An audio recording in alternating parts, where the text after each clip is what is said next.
Bonsoir. Je crois qu'on peut encore applaudir la petite Lou, Tim et Amandine. Et je vais inviter les protagonistes du feu de camp à me rejoindre. Après ces magnifiques films qui, j'espère, vous ont donné envie de partir déjà un petit peu, on va poursuivre la discussion, on va continuer de rêver et de parler voyage en famille autour du feu de camp.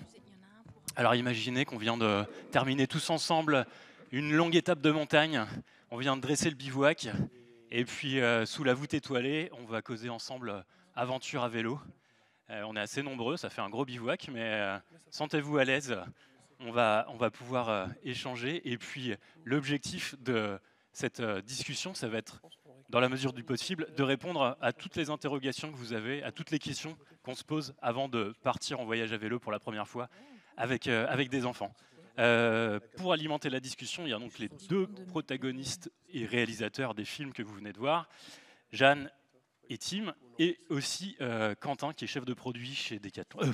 Jérémy, j'ai tout bon. Jérémy, excuse-moi. Jérémy, qui est chef de produit chez Decathlon et qui voyage aussi en solo avec ses deux enfants. Oui, c'est ça, j'ai deux enfants qui ont 7 et 9 ans, et donc je fais du voyage à vélo avec eux. Et effectivement, je suis chef de produit sur le voyage à vélo, donc j'ai l'opportunité de pouvoir voir beaucoup de familles voyager à vélo.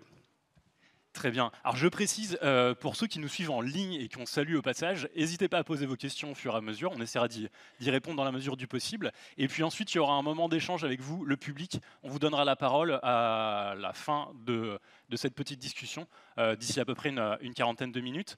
Peut-être que Jeanne et Tim, vous pouvez aussi vous présenter un petit peu. On finit notre petit tour de foyer pour qu'on sache bien à qui on a affaire. Si vous pouvez nous parler en quelques mots de votre rapport au vélo et puis de votre petite famille aussi. Eh ben, du coup, moi, c'est Jeanne. Moi, je voyage avec Xavier, mon compagnon, et Zoé, donc, qui a 3 ans. Et le vélo, c'est en fait, quand j'ai rencontré Xavier, on s'est rencontrés par le vélo. Donc, pour nous, c'est une grande histoire d'amour. Ça fait une 12aine d'années qu'on voyage ensemble. Et en fait, quand il y a eu le dilemme de se dire est-ce qu'on va devenir parents, est-ce qu'on va pas briser nos rêves d'aventure en ayant un enfant, on s'est dit non, on va tenter l'expérience, ça sera justement une nouvelle façon de voyager à tester. Et on a vu d'autres familles qui faisaient pareil, donc on s'est dit on y va et on n'est pas déçus du voyage. Voilà. Très bien. Tim, je te laisse te présenter. Donc moi j'ai réalisé donc La Joyeuse Vadrouille, je suis Tim, et en fait le vélo est entré dans ma vie grâce à Amandine qui avait déjà voyagé à vélo. Qui m'a dit viens, on fait du vélo, c'est cool. Et comme la plupart des personnes qui sont converties à une cause, je suis devenu encore plus convaincu qu'elle d'une certaine façon. Et quand on a commencé à faire du vélo avant d'être parents, et comme Jeanne, quand on a su qu'on allait devenir parents tous les deux, on s'est posé plutôt la question de comment faire, parce qu'on s'est dit que ce qui était sûr, c'est qu'on avait envie de faire du voyage à vélo aussi. Attends mon cœur. Et voilà, et ça s'est fait petit à petit, automatiquement. Et puis en plus, on a rencontré Jeanne comme ça, parce que Zoé et Lou étaient jumelles de charrette aussi. Donc ça a fait un point commun. Et voilà, et depuis, on continue à rouler. Très bien, on accueille Lou aussi qui est venu nous rejoindre. Je me présente rapidement aussi en 2 mots. Olivier, je voyage à vélo depuis maintenant une grosse 12aine d'années, en solo, en couple et maintenant en famille, avec 2 enfants qui ont maintenant presque 3 ans et 8 ans. J'ai notamment parcouru la Great Divide, j'ai traversé l'Afrique, j'ai roulé en Scandinavie et énormément en France aussi. Donc voilà, on va entamer la discussion par une première question, et je pense que c'est la question qu'on nous pose le plus fréquemment. C'est à partir de quel âge on peut se lancer en famille sur les routes, alors avec un bébé, pourquoi pas. Peut-être qu'il n'y a pas de réponse formelle à tout ça, que chaque cas est particulier, mais en tout cas, quelle est votre expérience, toi Jeanne par exemple, avec Zoé? Elle avait quel âge quand vous êtes... C'est vrai que c'est la question qui revient tout le temps. J'ai pas mal partagé à ce moment-là, au moment où Zoé était dans la carriole, et tout le monde me demandait mais elle n'est pas trop jeune là, c'est pas trop dangereux? On avait plein de remarques un peu culpabilisantes. Et moi j'ai envie de dire, alors Il y a une règle, dans les notices des carrioles, on voit tous, vous allez tous lire à partir avant 9 mois, c'est pas possible parce que l'enfant ne se tient pas bien. Mais après, un enfant, selon l'enfant, ça peut être totalement différent. Nous, on a fait le choix de la mettre dans le hamac de sa remorque, donc pas à même la remorque, donc elle n'avait pas les chocs directs dans le hamac, elle est vraiment en apesanteur dans la remorque, elle n'a pas de coup direct. Et moi, je trouve que c'est pas pire qu'une poussette en ville sur les pavés, qui monte les trottoirs, qui se prend des coups. Ça, l'enfant, il est nourrisson, il se prend des coups dans la poussette, alors pourquoi pas tenter dans la remorque. Donc forcément, on ne s'engage pas sur des single tracks avec des rochers, on prend des petites pistes toutes plates, on ralentit à chaque dodane, on est alerte à chaque signe de l'enfant. Donc voilà, c'est vraiment en fonction du ressenti de chacun, en fonction aussi si on fait beaucoup de vélo, forcément si on est à l'aise sur un vélo, on va peut-être se sentir plus... Enfin, voilà. Moi, Zoé, c'était à partir de 2 mois, il y en a, ça va être 1 an et demi. Donc ouais, il n'y a pas vraiment de réponse universelle, c'est vraiment à chacun de voir en fonction de son expérience, de son passif à vélo. Une question qui est un peu le corollaire de celle-ci, c'est que une fois que l'enfant grandit, qu'il devient trop grand pour rentrer dans la carriole, est-ce qu'il existe des solutions pour continuer à voyager en famille avec des enfants qui ont, je sais pas, peut-être 4, 5 ans, 6 ans ou plus. Du coup, Jérémy, toi, tu as peut-être un regard un peu plus aiguisé sur cette question-là. Oui, alors il existe des solutions qui sont, il y a des barres de traction donc qui permettent de tracter l'enfant directement sous son vélo. C'est des barres de traction qui permettent d'accrocher, décrocher le vélo de l'enfant, donc ça lui permet aussi de se faire plaisir un peu tout seul. Et puis quand il est fatigué, les parents peuvent le tirer. Voilà. Après, je pense que quand ils commencent un peu à grandir, on peut essayer de tester un petit peu leurs limites et essayer de voir un petit peu jusqu'où ils peuvent aller, et puis laisser tomber un petit peu la barre de traction pour qu'ils puissent faire le voyage tout seul, quoi. Et si tu devais dire un âge à partir duquel ils sont capables de pédaler vraiment en autonomie? C'est pareil, encore une fois, ça dépend un peu, je dirais. J'ai fait le premier voyage à vélo, mon fils avait 6 ans et il a réussi à rouler. Je l'ai testé un petit peu, on a fait pas mal de tests les week-ends, etc. On a fait un premier week-end à vélo pour voir jusqu'où il pouvait aller. J'ai vu que quand on arrivait à 30 km, ça commençait à devenir un petit peu compliqué. Et du coup, lors de notre voyage à vélo qui a duré une semaine, on a vraiment fait on n'a pas dépassé les 30 km. Okay. Mais ça dépend un petit peu de l'expérience des enfants à vélo, de la patience des parents aussi. Voilà. Et voilà. Alors tu appelles un peu une deuxième question, qui est aussi une question très fréquente, et je pense que tout le monde se la pose avant de déterminer ces étapes, c'est combien de kilomètres? Donc tu dis à peu près une trentaine de kilomètres avec un enfant de 6 ans.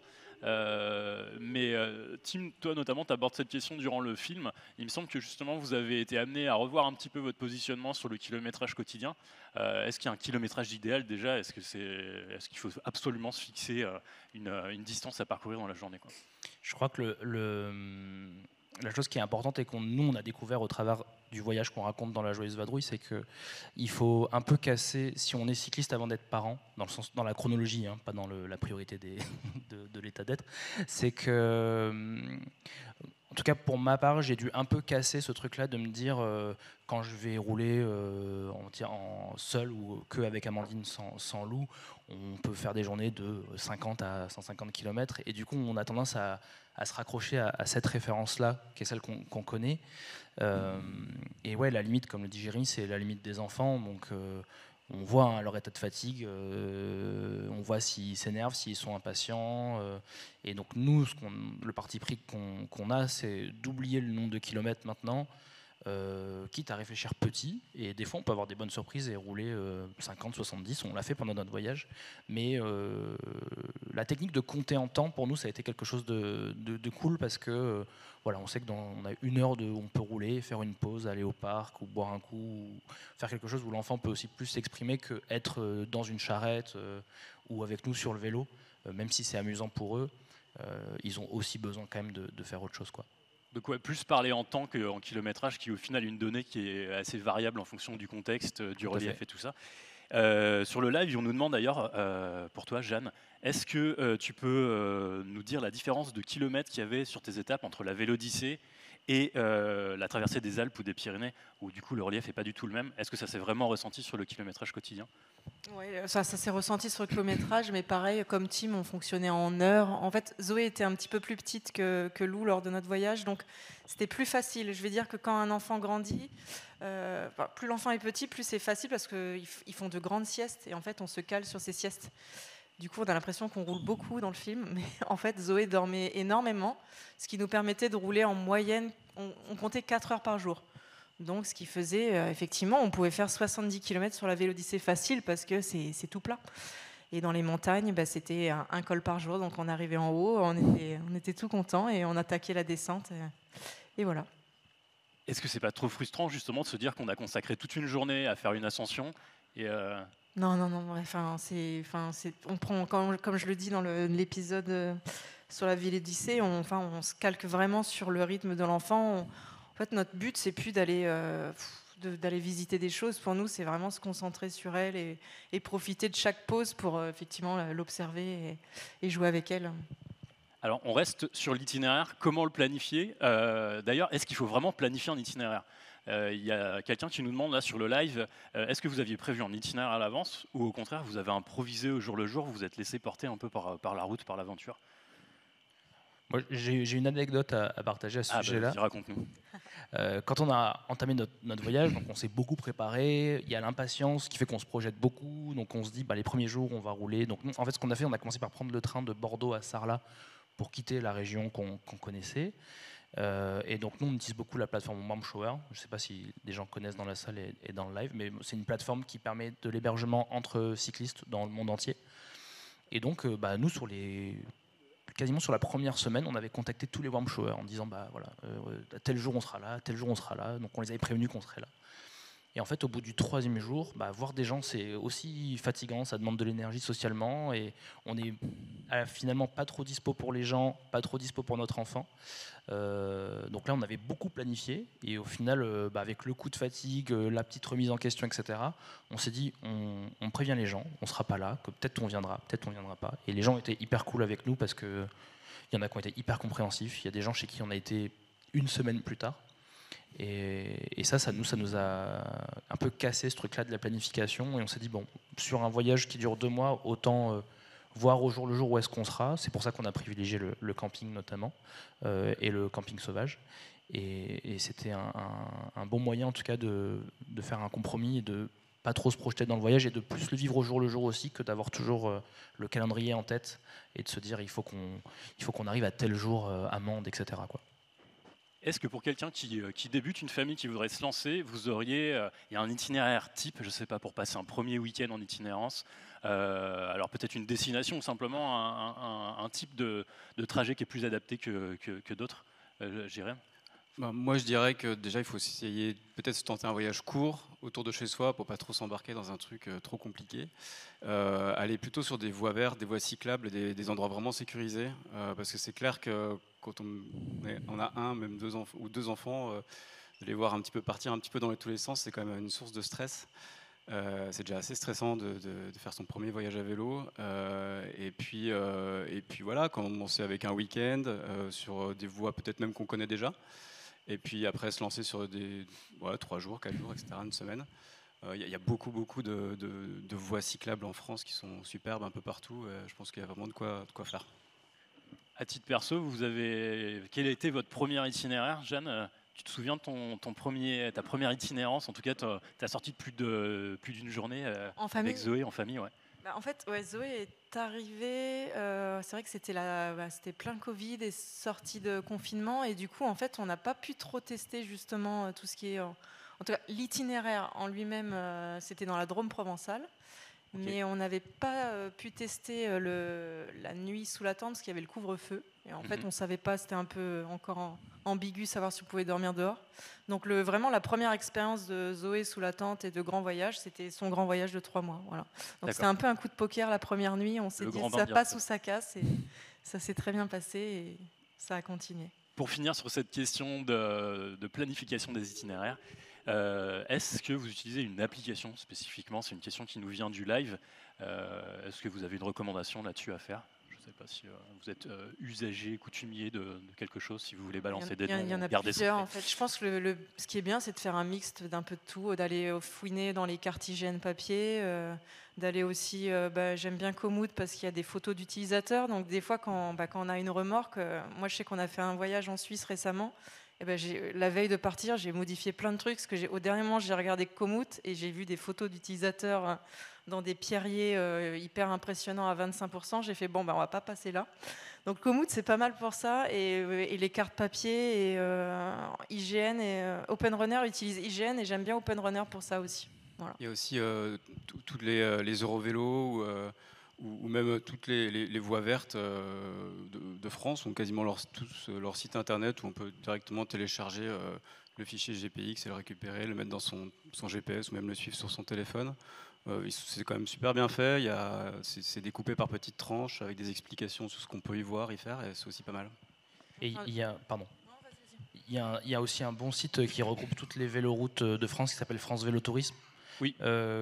Qui propose aussi des séjours en week-end pour partir pas loin de chez soi et qui regroupe tous les aménagements en cours, les aménagements à venir. Ça, c'est un site qui est une bonne base de données pour quand on commence et qu'on ne sait pas trop par quel bout commencer, qui est très bien. Ouais, on peut également aussi se renseigner auprès de l'AF3V, qui est l'Association française des voies vertes et véloroutes de France, af3v.org. Et là, vous avez une carte interactive qui recense justement l'ensemble des véloroutes en France. Et ça peut être une bonne idée pour figurer un petit peu le maillage des véloroutes sur le territoire national et déterminer un itinéraire. Et enfin, il y a une autre option aussi, c'est de puiser l'inspiration dans les bouquins. Vous avez peut-être vu à l'entrée, il y a un libraire qui est là, quoi. Et souvent, en fait, en feuilletant les pages d'un livre, on voit des photos, on voit des images, et puis ça appelle aussi à se renseigner sur d'autres itinéraires. Donc, n'hésitez pas à la sortie à aller jeter un œil à tous les ouvrages qui sont présentés par notre ami libraire. On poursuit un petit peu la discussion. On l'a évoqué rapidement tout à l'heure. C'est un sujet qui est qui fait peur de manière générale. C'est où est-ce qu'on dort quand on part en itinérance? Est-ce qu'on va... Alors on l'a vu, on campe systématiquement. Est-ce qu'on bivouaque? D'ailleurs, quelle est exactement la différence entre bivouaquer et aller dans un camping? Est-ce que vous pouvez nous expliquer un peu tout ça? Et est-ce que c'est une étape obligée ou on peut au contraire aller chez l'habitant, on l'a vu, ou alors carrément à l'hôtel ou dans des chambres d'hôtes? Quelles sont les solutions du coup qui se présentent à vous quand vous voyagez à vélo? Je sais pas, Tim, tu veux commencer sur ce sujet? Nous, on a pris l'habitude avec Lou de dire que la solution la plus confortable c'était le camping, parce que là, notamment quand il fait chaud, etc., c'est cool d'avoir un point d'eau accessible qui sont les douches, les sanitaires, etc., de pouvoir trouver facilement un espace ombragé. Mon ressenti sur le voyage à vélo aussi quand on bivouac, le camping sauvage c'est très bien, la recherche de beaux paysages et de spots de bivouac c'est très chouette aussi, mais pour un enfant c'est secondaire. Donc nous les fois on a fait du camping sauvage l'été dernier, en vrai c'était au camping municipal ou au parc, ce qui en vrai pour un enfant est le spot de camping sauvage idéal, quoi. C'est-à-dire que Lou elle va se coucher, elle ferme la tente, il y a le toboggan, elle se réveille, le toboggan est toujours là. Mais nous, c'est la solution qu'on a privilégiée. Des fois, quand nous, on faisait des petites distances, il y a des zones où les campings ne sont pas très présents, donc on faisait du camping sauvage aussi. Voilà, on a fait un peu un mix de tout, mais donc, en tout cas, dans les trois, je pense que tout le monde peut s'y retrouver.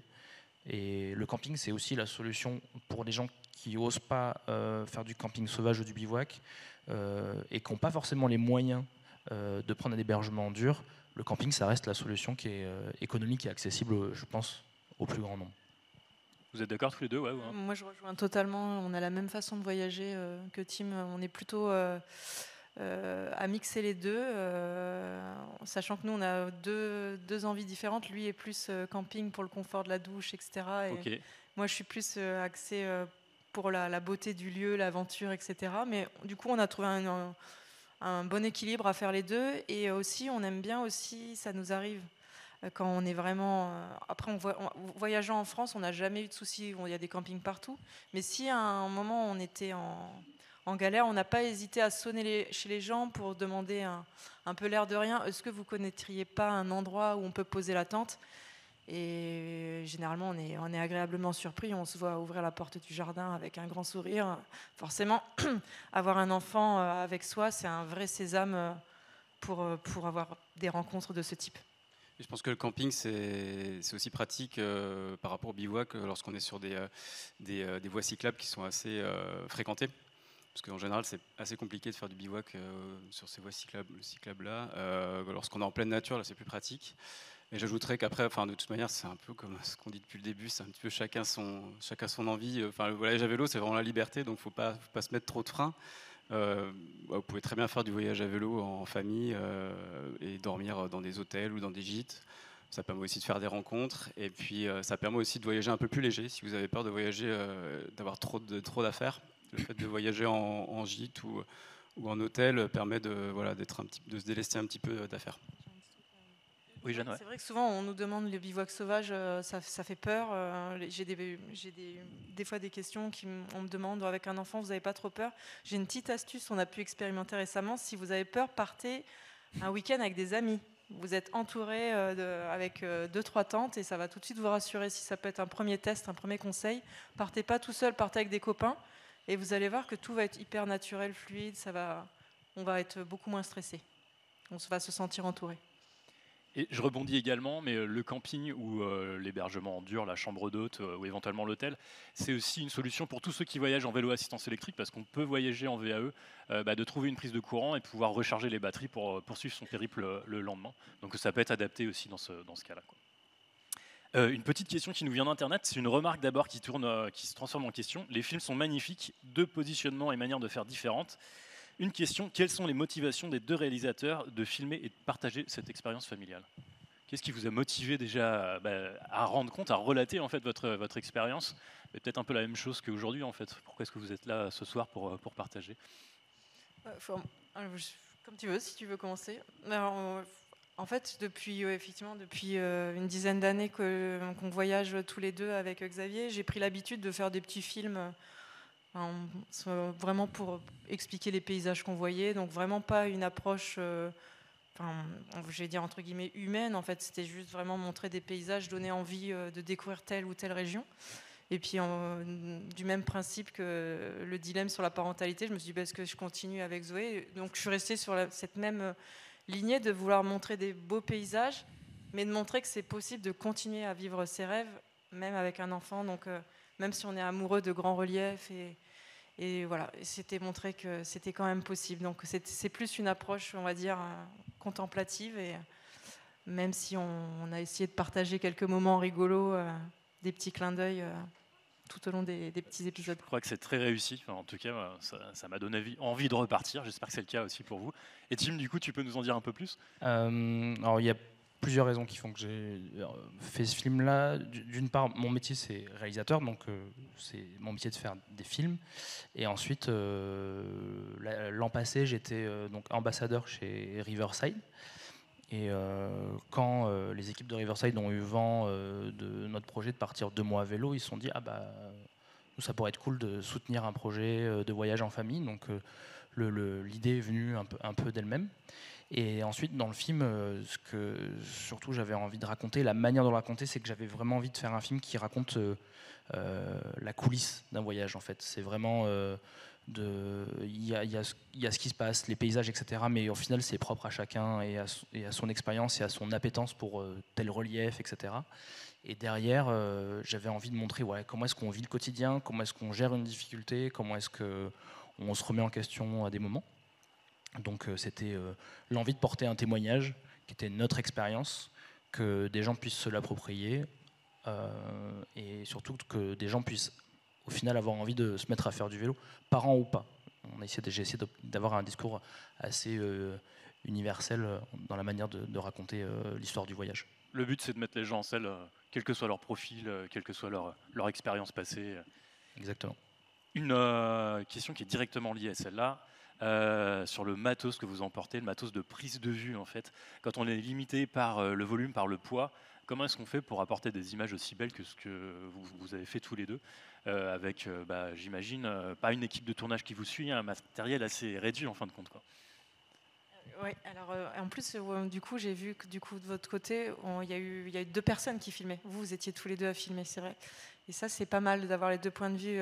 Xavier, lui, il n'avait pas trop l'envie de filmer, etc. Donc c'est vrai que je trouve ça bien d'avoir vraiment ces deux points de vue.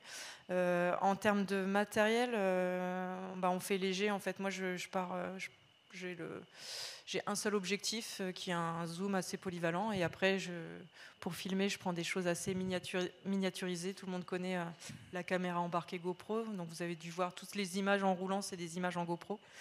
Et en drone, ils font des choses vraiment petites maintenant. Donc j'ai un drone, une entrée de gamme qui fait très bien l'affaire pour compléter quelques petites images aériennes.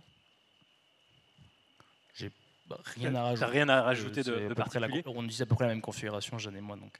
Toujours sur le matos, on parlait tout à l'heure de la façon de dormir. Quand on part en camping, en particulier avec des enfants en bas âge, Lou et Zoé étaient toutes petites quand vous êtes partis. Est-ce qu'il y a un équipement spécifique à adopter pour pouvoir les faire dormir dans la nature comme ça? Bon, j'ai envie de dire c'est le même équipement que nous. On a rencontré une micro-difficulté, mais pas tant sur le voyage dans la Joyeuse Drôme, mais le voyage qu'on avait fait l'été d'avant. C'était que Lou était encore toute petite, elle avait 1 an, elle avait l'âge de Zoé à peu près. Et en fait, comme elle se couchait tôt, donc vers 19h, et que nous on se couchait plus tard et qu'on voulait profiter de la soirée, il y avait un truc, il y avait un écart de température dans la tente en fait. Donc c'est à dire que quand elle était toute seule sous la tente, elle avait plutôt froid, et dès qu'on rentrait à 3 sous la tente, elle crevait de chaud, quoi. Donc c'était plutôt lui trouver des tenues adaptées. Donc nous on a pris des petits pyjamas en mérino qui sont thermorégulants, qui sentent pas mauvais, donc qui permettent d'avoir des lessives limitées, etc. Donc ça c'était la petite astuce pour qu'elle soit bien, un petit bonnet pour dormir. Et voilà, nous c'était la seule petite astuce que je peux partager, c'est celle-ci. Mais après, en soi, un duvet pour adultes et un matelas pour adultes, ça fait très bien l'affaire si ça peut servir sur plusieurs années après, parce qu'en fait, pour un tout petit, on prend sa gigoteuse classique comme à la maison, et en fait, l'astuce qu'on avait, c'est de replier le duvet en deux pour éviter qu'elle plonge dans le duvet en pleine nuit. Mais du coup, voilà, n'investissez pas dans un tout petit duvet, un tout petit matelas, prenez tout de suite... ça grandit très vite. Alors on va continuer à parler de logistique avec les repas maintenant. Comment est-ce que se passe l'étape des biberons, l'hydratation, l'alimentation? On a vu qu'il faisait très chaud quand vous êtes partis en 2022, c'était la canicule. Comment est-ce qu'on fait justement pour pas risquer la déshydratation avec un jeune enfant? On va revenir encore une fois sur le fait d'écouter son enfant. En plus, dans une remorque, si on roule en plein soleil, avec les plastiques, etc., les bâches, il fait vite chaud, même s'il y a des pare-soleil. Donc on peut essayer d'ouvrir un peu la tente, de privilégier des itinéraires ombragés aussi. Nous, dans la plupart des remorques qu'on trouve sur le marché aujourd'hui, il y a toujours un petit vide-poche ou une petite pochette pour qu'elle puisse avoir ou son biberon d'eau ou sa gourde en fonction. Nous, Lou, elle prenait encore des biberons l'été dernier, donc ça c'est le truc qui est parfois un peu galère, de trimballer une boîte de lait maternisé pour les enfants qui sont pas allaités. Donc on achète la boîte de lait maternisé, on la met dans un sac en plastique à zip là, et puis on glisse dans une sacoche. Et puis on propose de l'eau régulièrement, et en fait proposer de l'eau régulièrement à son enfant, c'est aussi un moyen de nous penser à boire aussi, parce que des fois dans l'effort, etc., on pense pas, et quand on roule et qu'il fait 35 degrés, on peut vite prendre un petit coup de chaud. Donc ouais, c'était vraiment toujours penser à ce qu'elle soit bien, et surtout lui donner des vêtements qui soient hyper légers en tout cas. Donc là, Amandine qui aime bien coudre, on lui a fabriqué des petites barboteuses, donc qui sont hyper légères et hyper aérées. Donc elle en avait 2 sur lesquelles on tournait. Et en fait, ça respire, et elle n'a pas trop chaud, plutôt que de porter des t-shirts en coton, etc., quoi. Une dernière petite question, puis après on vous laissera la parole. On a vu que, je rebondis un petit peu sur ce qui vient d'être dit, mais on a vu que vous cuisiniez, que ça faisait même partie intégrante du voyage, quoi. Comment est-ce qu'on fait pour emporter le nécessaire pour faire de la cuisine un petit peu élaborée sur la route? Comment est-ce qu'on conserve aussi les produits pour avoir des produits frais et varier un petit peu l'ordinaire? Je ne sais pas, Jérémy, si toi tu cuisines aussi? Oui, je cuisinais. Alors c'est vrai que moi j'essayais quand même de pas trop transporter de nourriture. Alors, moi j'étais la particularité d'être tout seul avec mes 2 enfants, donc déjà je transportais un petit peu toutes les affaires. Donc je partais, j'évitais de transporter trop la nourriture, donc j'essayais plutôt de m'arrêter dans des supermarchés dans la journée, ou essayer de prévoir un petit peu. Voilà, quand j'étais en camping, le soir on mangeait aussi au camping. Donc voilà, moi j'essayais de pas trop transporter de nourriture, essayer de prévoir juste pour le soir, juste pour le midi et de m'arrêter. Voilà, encore une fois, moi je n'étais pas dans les Cévennes, perdu au milieu de la nature, j'étais plutôt dans un endroit où il y avait beaucoup de commerce. D'ailleurs, pour trouver de l'eau, voilà, c'était aussi assez pratique, il y avait quand même beaucoup de points d'eau. Donc j'avais pas trop de difficultés à trouver la nourriture. Vous voulez ajouter quelque chose sur la cuisine? Est-ce que Tim, je sais que tu es un peu le chef cuistot de, de la team voyage à vélo, quoi. Tu as des petits secrets à nous révéler? C'est l'occasion pour les personnes qui aiment ça de commander des sushis pour récupérer les petites fioles de, de sauce soja pour y mettre des vinaigrettes ou des trucs comme ça pour assaisonner. On fait des petits pots à sel, des petites salières et des petites poivrières de voyage. Nous, on avait pris le parti d'avoir une popote assez grande avec un feu assez fort et une petite spatule en bois pour pouvoir cuisiner régulièrement pour garder une habitude aussi alimentaire, parce que quand on voyage à vélo, mine de rien, on a tendance des fois à se réfugier dans la facilité. En tout cas pour nous, ça peut nous arriver une barquette de frites qui passe par là et puis elle y passe, quoi. Mais non, après quand on voyage en France, on a quand même c'est quand même assez facile de trouver des commerces en fait à portée de vélo, même si il y a 20 bornes à faire, on peut splitter. L'une des deux personnes reste avec l'enfant et l'autre va se faire une petite balade en plus pour aller faire des courses. Donc en France, c'est relativement facile en tout cas de trouver des produits. En fonction des régions dans lesquelles on va, là nous on a fini par passer dans la Drôme où il y a beaucoup d'agriculture, donc on peut un peu glaner une tomate ou deux qui traîne dans un champ. On peut se faire comme ça. Et puis des fois, ouais, comme nous on l'a fait, quand on rencontre un maraîcher, on s'arrête, on discute, et puis il nous file un petit truc. Donc voilà, la rencontre permet aussi ça, quoi. En tout cas, je l'ai vu lui-même écosser ses petits pois, préparer son risotto sur son vélo cargo. Donc, si jamais vous partez en voyage à vélo avec lui, un jour, il faut le suivre. C'est le vélo cuisine. Donc voilà. Maintenant, je vous propose de participer à la conversation parce que vous nous avez sagement écouté depuis tout à l'heure, mais l'idée c'est que ça soit quand même un échange réciproque. Si vous avez des questions, je pense qu'on va faire circuler des micros parmi l'assistance. Donc n'hésitez pas à lever le doigt, à vous faire connaître. Voilà, Charlotte va vous donner la parole.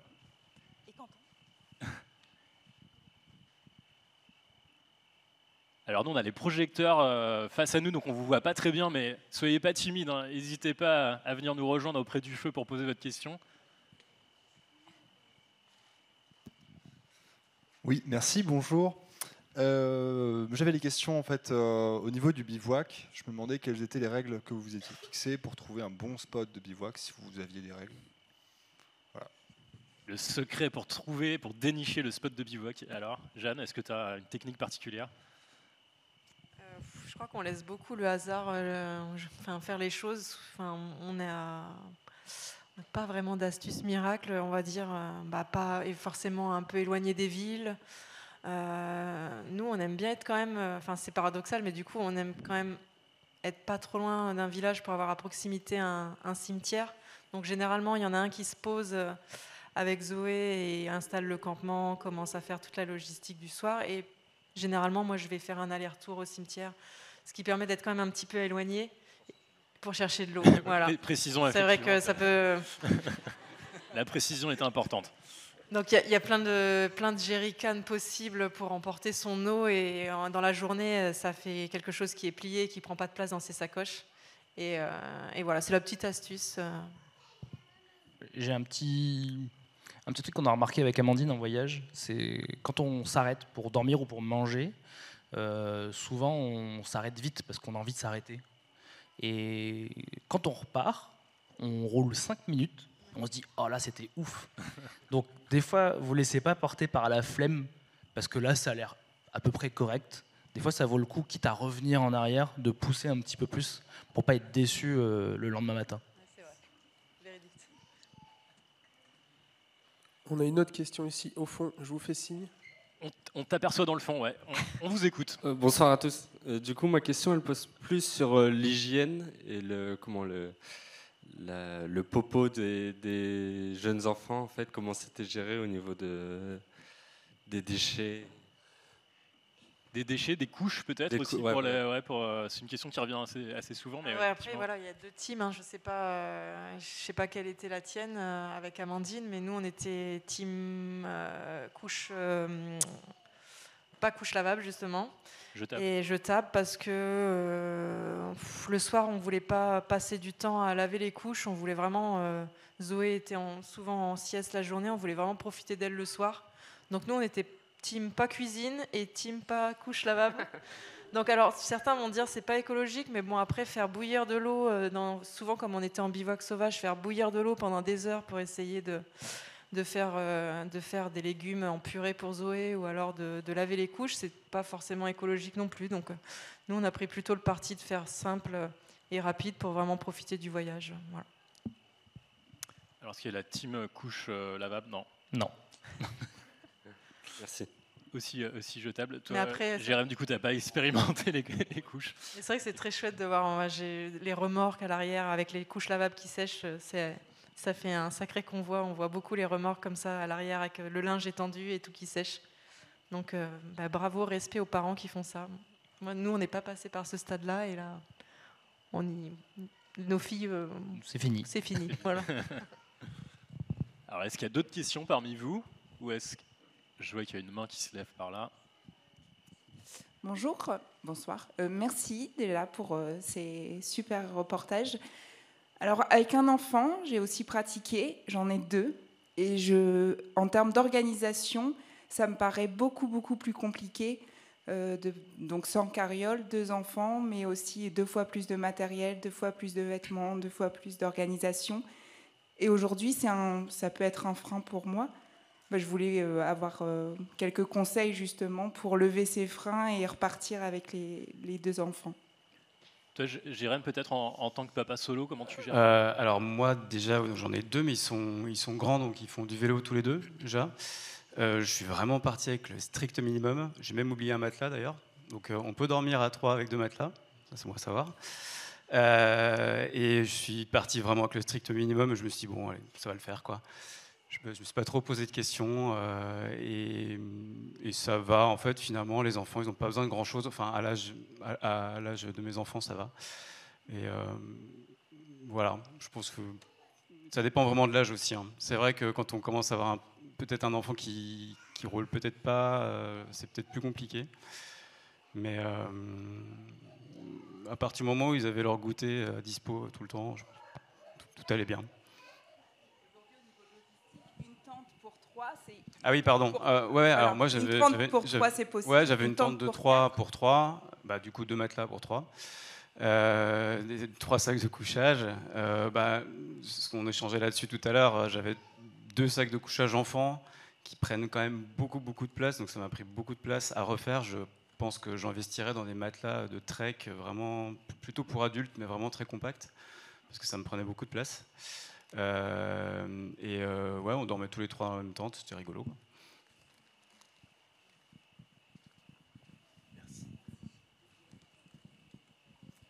Oui, bonsoir. C'est une question pour le chef de produit, je sais plus, j'ai oublié le prénom. Tu voyages avec des enfants et je voulais savoir si tu les chargeais. Tu leur mettais des sacoches ou pas? Alors non, je ne l'ai pas fait la première fois, mais je pense que ça leur ferait plaisir. Moi, je développe la bagagerie pour les vélos et ils me reprochent toujours de ne pas en avoir.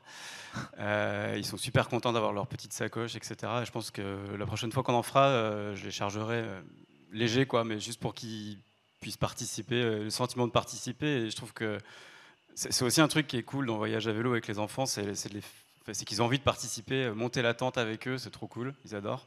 Enfin, au début, peut-être ça se tasse un peu après, ranger un peu moins.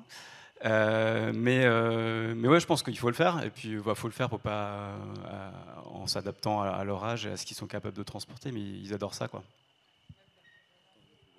Ouais, je peux rebondir parce que j'ai cette expérience-là avec Axel, mon fils aîné.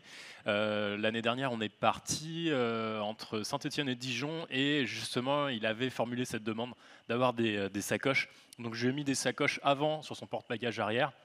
Et symboliquement, on a mis des choses assez légères, style tapis de sol, sac de couchage, si c'est vraiment un sac de couchage assez light. Mais du coup, ça donne du volume à la sacoche, il a l'impression de transporter quelque chose, le poids reste assez réduit, et il se sent vraiment impliqué et acteur du voyage. Donc ouais, c'est plutôt une bonne chose de faire ça. C'est un bon moyen en tout cas de le responsabiliser, de l'autonomiser. En fait, la question c'était parce que nous on l'a chargé, là on a fait une semaine, il a 10 ans, donc on l'a chargé d'environ 5-6 kilos. Et c'est vrai que bon, on l'a allégé un petit peu vers la fin, parce qu'on voyait que on faisait des assez grandes étapes, et du coup en fait il était assez fatigué. Donc je voulais un peu savoir comment toi tu faisais. Je ne l'ai pas fait pour l'instant, mais c'est vrai qu'ils l'ont demandé. Après, ils aiment bien aussi avoir le petite sacoche pour mettre leur petit trésor. Je pense que c'est plus du principe de les faire participer, qu'ils aient le sentiment de faire d'apporter leur pierre à l'édifice, plus que vraiment transporter quelque chose. Voilà. Faut pas espérer que tu t'allèges considérablement en te délestant dans les sacoches de tes enfants, quoi.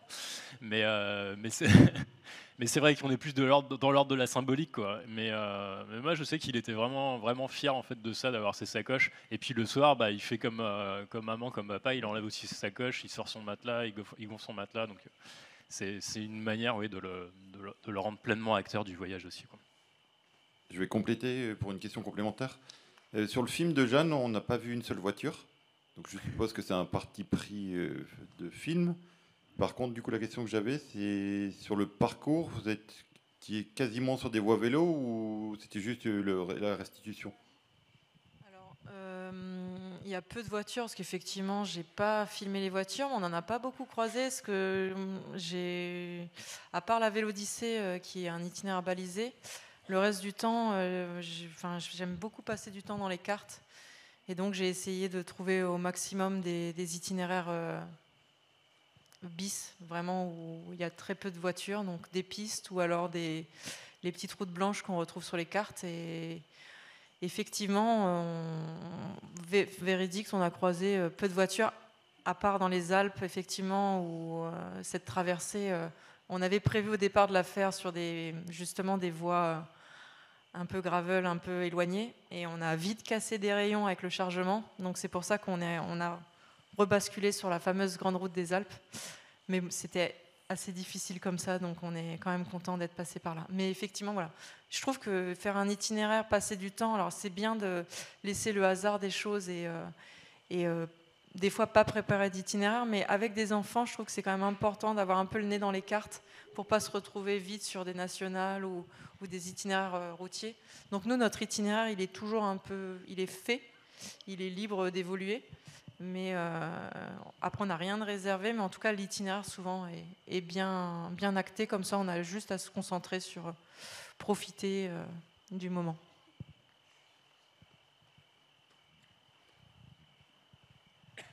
Bonjour, merci. Moi, j'avais une question.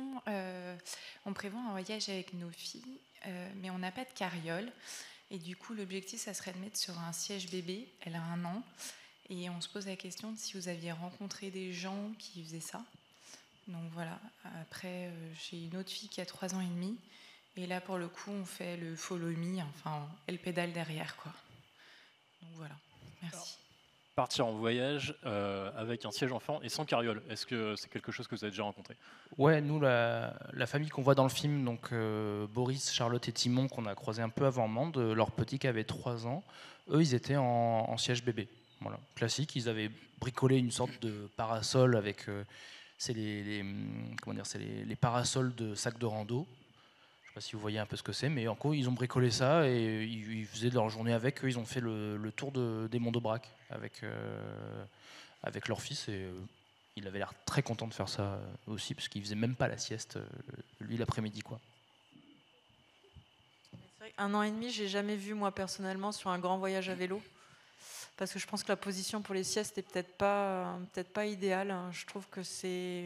Et justement pour ce côté ombre aussi, alors sauf si effectivement on bidouille quelque chose par un parasol. Mais personnellement, moi, chacun fait ce qu'il veut, mais je pense que jusqu'à 2 ans, c'est pas mal d'avoir un petit peu la solution de secours de la remorque s'il pleut, si on se retrouve vraiment dans une situation météorologique pas cool, ou si l'enfant est vraiment fatigué. Nous, là, Zoé va avoir 3 ans, on part dans pas longtemps et on a le système de la selle sur le vélo, mais on a quand même le backup dans la remorque. Ça se trouve, on l'utilisera jamais, mais on sait qu'on a cette solution. Pour moi, c'est un peu tôt, mais voilà. Après, chacun vraiment, si elle est à l'aise sur le siège et qu'elle fait des siestes de plus d'1 heure sans se réveiller.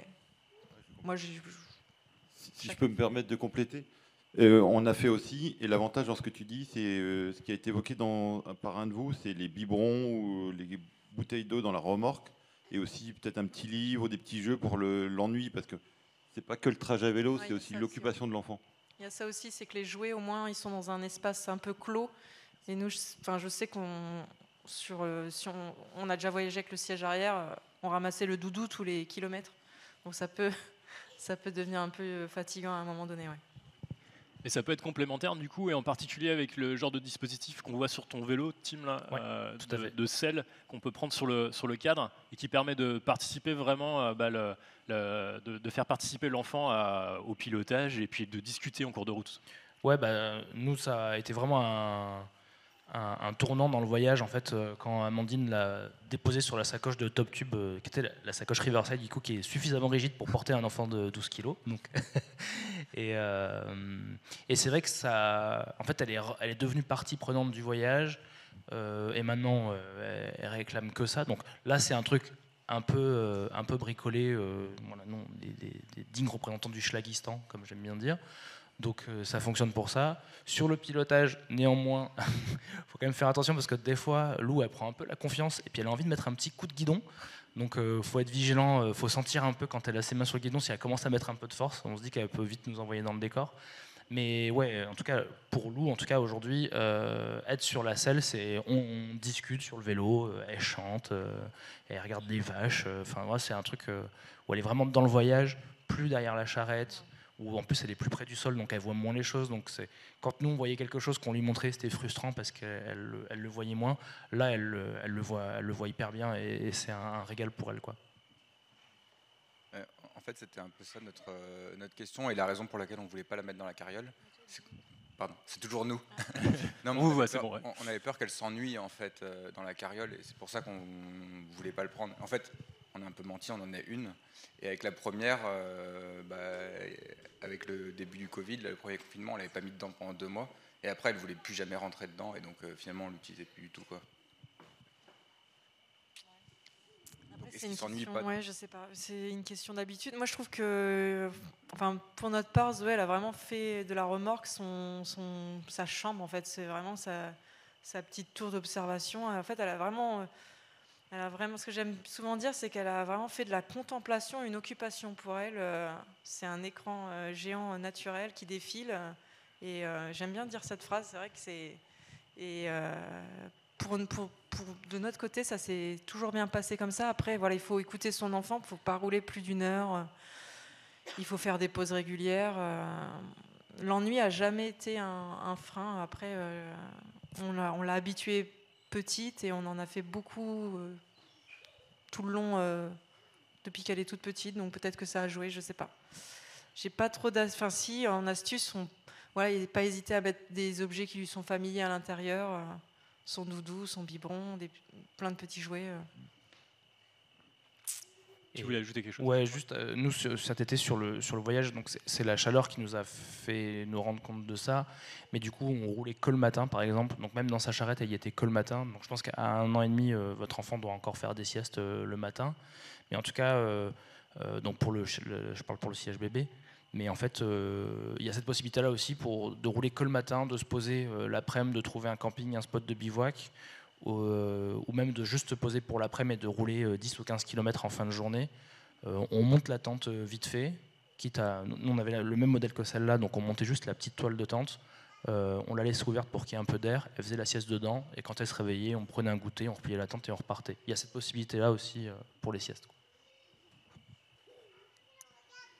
Alors, est-ce qu'il reste des questions encore? Ouais, je vois une main qui se lève là-bas tout au fond.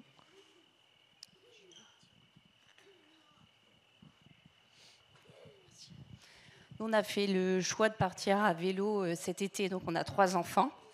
On a une chariote Et on se pose la question de savoir si c'est judicieux de l'emmener, si on va s'encombrer, sachant qu'on a des tentes, des matelas de trek, les enfants ont des sacoches.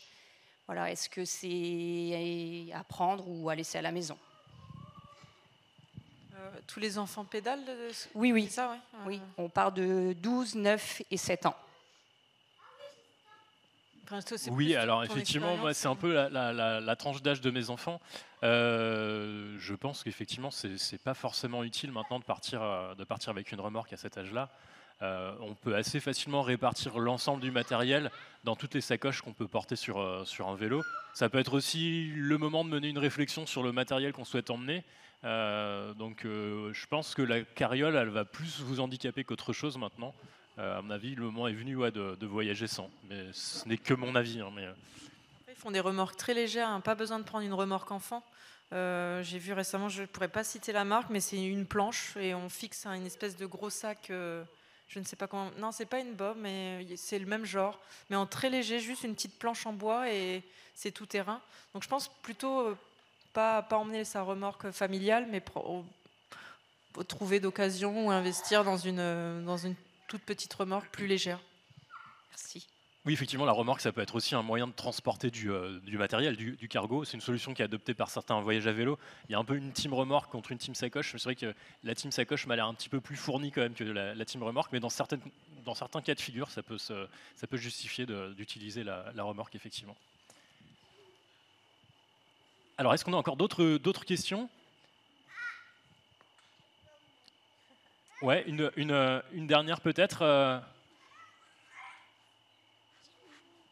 Bonsoir. Dans les films, on a vu pas mal de sections avec des dénivelés importants. Autant quand ça monte, on peut mouliner.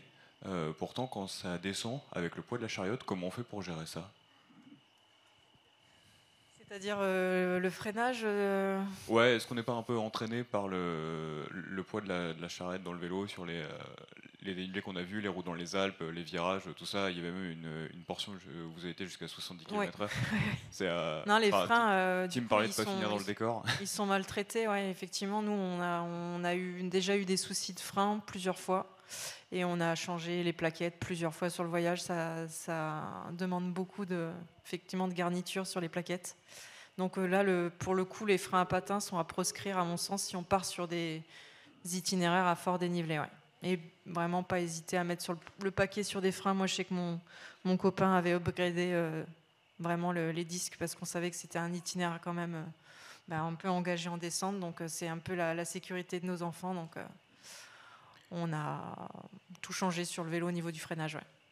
Et du développement aussi. Là, on part dans l'autre sens. Si on monte pendant 20 km à 6%, on ne peut pas partir sur un monoplateau. Je sais que les vélos sont souvent équipés de monoplateaux en ce moment. C'est un peu la mode. Moi, j'adore. Perso, je suis une convaincue. Mais n'hésitez pas à mettre un tout petit plateau devant et une grosse cassette parce que ça demande beaucoup d'énergie. Et sur le freinage aussi, sur mon expérience, j'ai quand même un gros gabarit, on va dire. La charrette plus mon poids, sur mon vélo, on a eu une casse de frein à l'arrière dans une descente. Donc ça a été un peu critique. Il restait le frein avant et puis je l'ai senti venir, on va dire. Mais ouais, je vais dans le sens de Jeanne aussi. C'est vraiment un point à pas négliger quand on a une charrette, que ce soit le chargement de la charrette et derrière l'itinéraire aussi, hein, parce que monter à vélo c'est une chose, descendre à vélo c'en est une autre. Donc il faut aussi se sentir en confiance et serein dans les descentes parce que effectivement, quand on a du poids, on prend vite de la vitesse. Donc il faut être à l'aise avec un peu de technique pour descendre et freiner correctement aussi avec son vélo. Donc c'est-à-dire pas freiner tout du long. Freiner par à coup pour limiter la chauffe des plaquettes. Et sur mon vélo qui était des freins hybrides, donc un tirage mécanique avec un piston hydraulique, j'avais décidé de passer sur des plaquettes en céramique donc qui tiennent beaucoup mieux la chauffe. Et pour le coup, moi, sur 2 mois de voyage, j'ai pas eu besoin de changer de plaquette, sauf quand mon piston à l'arrière a décidé de mettre toute l'huile sur le disque, mais sinon c'est tout. Et puis de manière générale, vérifiez bien vos vélos. Les vélos, de manière générale, sont testés pour une certaine charge. En général, c'est la charge, le poids de l'utilisateur, plus les sacoches. Vérifiez bien auprès du fabricant si voilà, quel est le poids limite, parce que en général les composants sont choisis pour résister à ce poids-là, la résistance du cadre aussi. Donc ça, c'est important de faire très attention à ça parce qu'on n'y pense pas souvent. Et dernière question complémentaire, juste pour être sûr, à chaque fois, vous avez juste compté sur les freins du vélo. Il n'y avait pas de frein spécifique sur la charrette. Ok. Ouais, sur notre modèle, en tout cas, il n'y avait pas de frein qui s'actionnait, en tout cas. Je suis même pas sûre que ça existe des freins sur une remorque. Enfin, j'ai jamais entendu parler personnellement. T'as un frein de parking, mais un frein que tu puisses utiliser, je sais pas. Je sais que dans le milieu des coursiers, il y a des remorques qui existent, qui ont des freins qui s'actionnent directement sur le poste de pilotage, mais pour les remorques enfants, j'ai pas connaissance non plus de ce système-là. Alors, il me semble qu'il nous reste 5 minutes. Pour conclure, est-ce que chacun d'entre vous, en quelques mots, vous pouvez nous raconter vos débuts et les angoisses peut-être que vous aviez avant de partir? Est-ce qu'il y avait vraiment quelque chose qui constitue un obstacle et qui vous a empêché pendant un moment de partir? Et comment est-ce que vous l'avez surmonté? Je vais laisser la parole à quelqu'un le temps de Tu réfléchir. commences, Jérémy. Moi, comme je l'ai expliqué tout à l'heure, moi, mes 2 enfants font du vélo. Comme je l'ai expliqué tout à l'heure, moi, ma crainte, c'était vraiment de savoir ce qu'ils sont capables de faire. Et j'avais envie qu'ils passent aussi un bon moment, que ce soit pas que mon kiff, et qu'ils prennent vraiment du plaisir. Et donc, je voulais pas aller au-delà de leurs limites. Donc, j'ai vraiment testé, pour le coup, leurs limites. J'ai testé pour savoir combien ils pouvaient faire en une journée. Et le premier voyage à vélo que j'ai fait avec eux d'une semaine, en fait, chaque jour, on roulait, après on faisait un jour de pause, on roulait, on faisait un jour de pause. Ça me permettait d'être au moins serein sur le fait qu'ils n'en aient pas trop marre de faire du vélo. Au final, à la fin de la semaine, je me suis rendu compte qu'on aurait très bien pu rouler toute la semaine. Mais voilà, c'était ça ma crainte. Et, comme je l'ai dit tout à l'heure, en fait, ça a été levé en testant auparavant, quoi. On n'avait pas de crainte particulière, on était assez excités de ce voyage, mais bon, c'était une crainte, mais après on aurait relativisé, mais on s'était investi, on avait peur que ça lui plaise pas et que ça se passe mal, qu'il y ait des pleurs, etc., que ça se passe dans la douleur pendant quelques jours et qu'on rentre à la maison, mais c'était une crainte au début qu'elle accroche pas avec le voyage à vélo, donc ça peut paraître un peu égoïste, mais pour nous c'était important de transmettre ça. Et voilà, c'était la crainte de notre côté. Tim, une angoisse particulière avant de partir?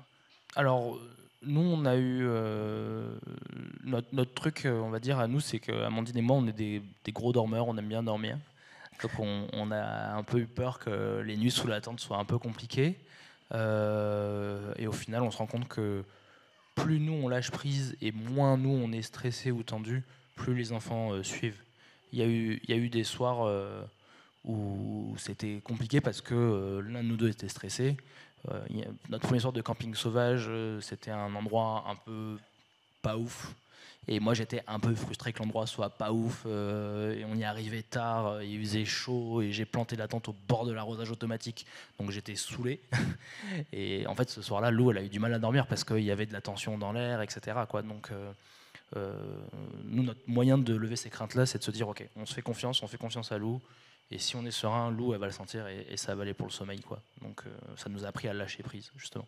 Le lâcher prise, la sérénité, je crois que ce sera le mot de la fin. Merci à tous pour votre attention. Merci à vous qui êtes ici présents au Between Village. Et puis merci à tous ceux qui nous ont suivis en live. On se retrouve demain pour la suite du festival avec une journée qui sera consacrée au voyage à vélo au féminin. Donc n'hésitez pas à venir ici ou à vous connecter pour voir de nouveaux films et puis continuer à rêver par procuration avant peut-être de prendre la route vous-même. En tout cas, bonne route et à bientôt, j'espère. Salut à tous.